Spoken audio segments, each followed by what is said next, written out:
pour le Paris Saint-Germain. En fait, oui, bonjour Jojo. La vraie question, est-ce que c'est pas Kvara ou Doué ou Kvara et Doué, Giovanni? Et c'est pas le verbe être, hein, c'est le ET. Rebonjour. Oui, rebonjour Greg, rebonsoir. Non, moi je pense que c'est Kvara ou Doué parce que je vois mal Luis Enrique ne pas mettre un milieu de terrain Fabian Ruiz, Vitinha et Joao Neves. Ça me paraît compliqué. Donc la concurrence, ça sera entre Désiré Doué et Kvaratskhelia parce qu'à mon avis, Ousmane Dembélé, d'ailleurs, il a été un petit peu la star de cette conférence de presse de Liverpool avec Arne Slot. Hein, c'est clairement le danger numéro 1 pour les médias britanniques. Et évidemment, je ne vois pas Bradley Barcola sur le banc. À mon sens, il y aura un petit avantage quand même pour Désiré Doué parce qu'il maîtrise beaucoup de choses. C'est quelqu'un aussi qui, de par sa polyvalence, peut apporter un surnombre dans le cœur du jeu. Il maîtrise 3 postes. Donc je vois plus Désiré Doué qui physiquement me semble plus en canne que Kvaratskhelia. Vincent Deluc, vous suivez le Paris Saint-Germain donc cette année, parce que après des années lyonnaises, je le dis pour tous ceux qui vous lisent tout ça, avec Loïc, vous étiez aussi au parc là. Kvara monte en puissance, je pense qu'on peut le dire, mais Doué est trop impressionnant pour être sorti de l'équipe pour vous. C'est compliqué de sortir de l'équipe actuellement, à la fois par son volume, par la manière dont il défend, par son mouvement, par son efficacité. Il a des stats incroyables pour un joueur de 19 ans. Le début de Kvara est très intéressant parce qu'effectivement, c'est de mieux en mieux. C'est de mieux en mieux, mais je ne suis pas sûr qu'il soit prêt pour l'intensité de la Ligue des Champions ou de Liverpool. Là, on voit l'équipe que vous mettriez, vous. C'est l'équipe qu'on a mis ce matin dans le journal. Voilà, et effectivement, c'est celle qu'on imagine. Vincent, Jérôme et Loïc. C'est la logique parce que Kvaratskhelia, voilà, ça fait pas assez longtemps qu'il est dans le moule de Luis Enrique, je pense, pour jouer un match comme ça. En revanche, il a plein de qualités, il va rentrer, etc. Et tout, mais là, ça me paraît encore un peu tôt. Et donc, vous mettez Fabian Ruiz au milieu de terrain, pas Zaïre Emery, c'est un peu Après, trop la seule solution pour que les deux jouent, c'est que Doué revienne au milieu de terrain. Ça, c'est le choix de Johan, il va nous en parler dans un instant. Vous imaginez pas en Ligue des Champions qu'il partirait là-dessus? Ce serait osé. Rappelez-vous, quand il avait joué les gros costauds l'an dernier, il avait voulu mettre les 4. Il est capable de faire de grosses surprises. Il a fait contre Lille, là, non? Mais ce serait osé, parce que là, pour le coup, là, vraiment, on parlait d'intensité avec Vincent. L'intensité que Liverpool va mettre demain, il faut être costaud. Après, le seul moyen aujourd'hui de résister à l'intensité, c'est d'avoir le ballon. De leur prendre le ballon, et au moins, tu es sûr que c'est toi qui dictes le tempo du match et que tu sois un peu plus tranquille. Quand j'ai fait ma compo, j'ai eu une grande pensée pour Giovanni, parce que j'ai mis son meilleur ami, Fabian Ruiz, dans la compo. mais il est un peu mieux. Ouais, mais voilà. Mais je trouve que ça marche, les trois. Franchement, les trois, ça marche.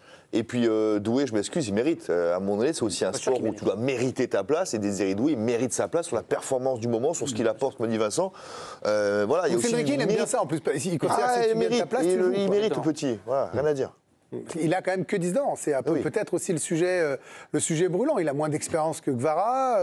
Est-ce que c'est pas point faible? Non. Je pense que dans l'esprit de Luis Enrique, c'est la forme du moment, ce que tu apportes au quotidien d'entraînement, est-ce qu'il va en match? Après, expérience ou pas, lui... Après, il peut voir un truc dans le système de Liverpool qui fait qu'il change un petit peu sa composition d'équipe. Ça s'adapte à l'autre. Liverpool, il peut dire, là, j'ai un point sur lequel il faut que peut-être mettre Dembélé à droite, par exemple, parce qu'il se dit que la vitesse de Dembélé sera plus utilisée dans le jeu avec les espaces de Liverpool. Donc il peut voir des choses dans le système de Liverpool qui modifieraient un petit peu la composition d'équipe du PSG. Par rapport à Désiré Doué, on a essayé de comparer forcément ses performances quand il est aligné en attaque ou au milieu de terrain. Alors évidemment, quand c'est en attaque, il a de meilleures statistiques. Vous allez le voir avec les chiffres, les buts, les passes décisives et la fréquence à laquelle il est décisif. On n'a pas trouvé de chiffres vraiment ultra pertinents, on va dire, sur l'impact qu'il peut avoir au milieu de terrain. Mais on sera tous d'accord, je pense, pour dire qu'en termes de créativité, c'est forcément au-dessus au milieu de terrain que Fabian Ruiz, par exemple. Et ça, c'est le choix de Yohan Ryu, par exemple. Vous gardez, si je dis pas de bêtises, la compo contre Lille, c'est-à-dire Doué au milieu de terrain et vous mettez Je sacrifie Fabian Ruiz, et évidemment très bon joueur, mais je mettrais, Neves, Vitinha et Doué. Et devant, je mets Kvaratskhelia et Barcola sur un côté, et puis Dembélé. Parce que, Désiré Doué, il marche sur l'eau, puis en plus, il a cette insouciance, il est extraordinaire. Mais Kvaratskhelia, c'est un joueur tellement différent. C'est un joueur qu'on a vu quand même à Naples, absolument fantastique. On l'a vu quand même contre Lyon, il est quand même très bon. Contre Brest, il est très bon. Et c'est quelqu'un qui t'apporte encore plus un déséquilibre dans cette équipe. équipe déjà qui est bien huilée, où tout roule. Mais je trouve le talent de Désiré Doué au milieu de terrain, qui en plus, voilà, pour être peut-être avoir le ballon, être encore plus offensif, d'avoir quasiment joué avec 4 fantastiques. Et moi, je prendrais ce risque-là, parce que Kvaratskhelia, justement, il rentre dans aucun schéma, il rentre dans aucun système.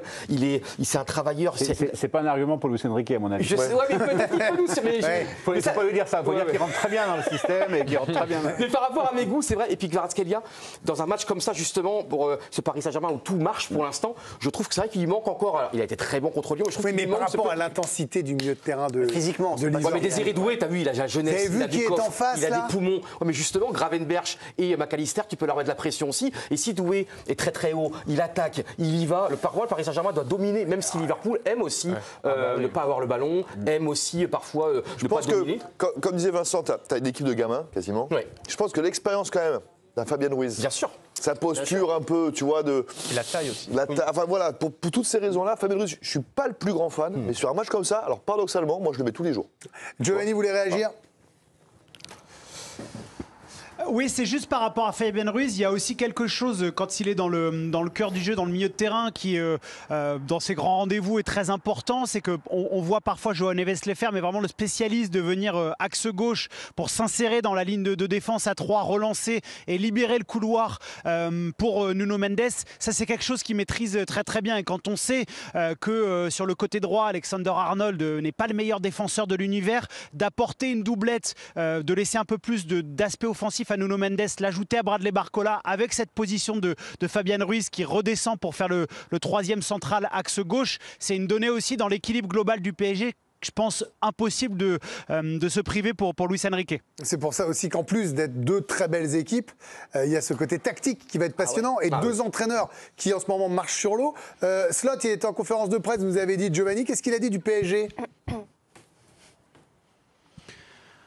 Ah bah, il ferait un très bon chroniqueur de l'équipe de Greg et ça serait un soutien de taille pour défendre ce Paris Saint-Germain-là parce que lui, il est fan du PSG. Il trouve que c'est une équipe qui a énormément progressé. Il a défendu également le championnat de France. Il disait, voilà, le championnat de la Ligue 1 est parfois attaqué à tort. À chaque fois que j'ai affronté des équipes françaises, c'est toujours des matchs compliqués. Mais vraiment, il est impressionné par cette équipe du PSG. Je vous propose de l'écouter. C'était au micro de Jérémy Jalingro. Luis Enrique a fait beaucoup de très bonnes choses depuis son arrivée il y a une saison et demie. Il a vraiment créé une équipe. Il a réussi à créer un collectif, mais il a aussi réussi à améliorer le rendement de ses joueurs individuellement. C'est clair que Luis Enrique a fait un énorme boulot depuis qu'il est là. Il était en demi-finale de Ligue des Champions l'an dernier. Et je pense que Paris est encore meilleur que l'équipe qui est allée en demi l'an dernier. Alors, on est très surpris qu'il n'ait pas dit « ce sont des énormes pipes, on va les plier ». Quel championnat. Moi, je pensais qu'il allait être capable de dire dans un championnat de bourrin. Ah oui, c'est vrai qu'il fait n'importe quoi. Oui. Je fais pas ça. Vraiment, Louis-Henri, ses compos sont catastrophiques. Et non, il a dit qu'il est respecté et que ça serait difficile. C'est une très bonne équipe. Oui, c'est très étonnant. Hein. Merci Giovanni, en tout cas, d'avoir été avec nous. Qu'est-ce qu'il fait? Je ne vois pas. Montrez-le-moi à l'image. Je ne vois pas. Qu'est-ce qu'il fait? Il boude. Mais oui, c'est là où il est le meilleur, quand il court et quand il boude. Salut Giovanni. Allez, bonne soirée, on vous retrouve dans l'équipe du soir, on vous retrouve demain. Gardez les forces, on a besoin de vous et de votre talent, mon petit Gio, évidemment. En dehors de votre beauté. Ah, voilà, comme ça, je suis gentil. Je suis beau aussi, attendez. Vous êtes magnifique, Johan, je ne sais plus où donner de la tête tellement tout le monde est beau. Alicia. Oui, vous avez vu nos chroniqueurs et avec leur 11 de départ, c'est toujours sympa, c'est ludique. Et bien sachez que vous aussi, à la maison, vous pouvez le faire. Vous vous connectez sur le site L'équipe, regardez. Regarde. Toi, le jeune, là. Le jeune, gros, fais ta compo, frérot. Allez, frérot, regarde. Eh bien, vous allez faites votre 11 type PSG Liverpool. Alors là, la petite particularité, c'est que vous pouvez choisir votre 11 idéal parmi les joueurs entre le Paris Saint-Germain et Liverpool. Sympa, ça. Alors, je vais passer comme ça rapidement. Moi, je l'avais préfaite déjà ma compo. Et ce que je voulais vous montrer, c'est que il n'y a pas de grande surprise dans la composition idéale de nos internautes. Parce que regardez, notamment en attaque, qui arrive avec plus de 95%, c'est Mohamed Salah, évidemment. Ah bah oui, c'est étonnant. Le danger numéro 1, mais vous avez quand même aussi choisi Ousmane Dembélé avec un très haut score, 91%, et Bradley Barcola. Donc cette attaque, c'est vrai qu'on peut dire qu'elle a de la gueule. Mais vous avez raison.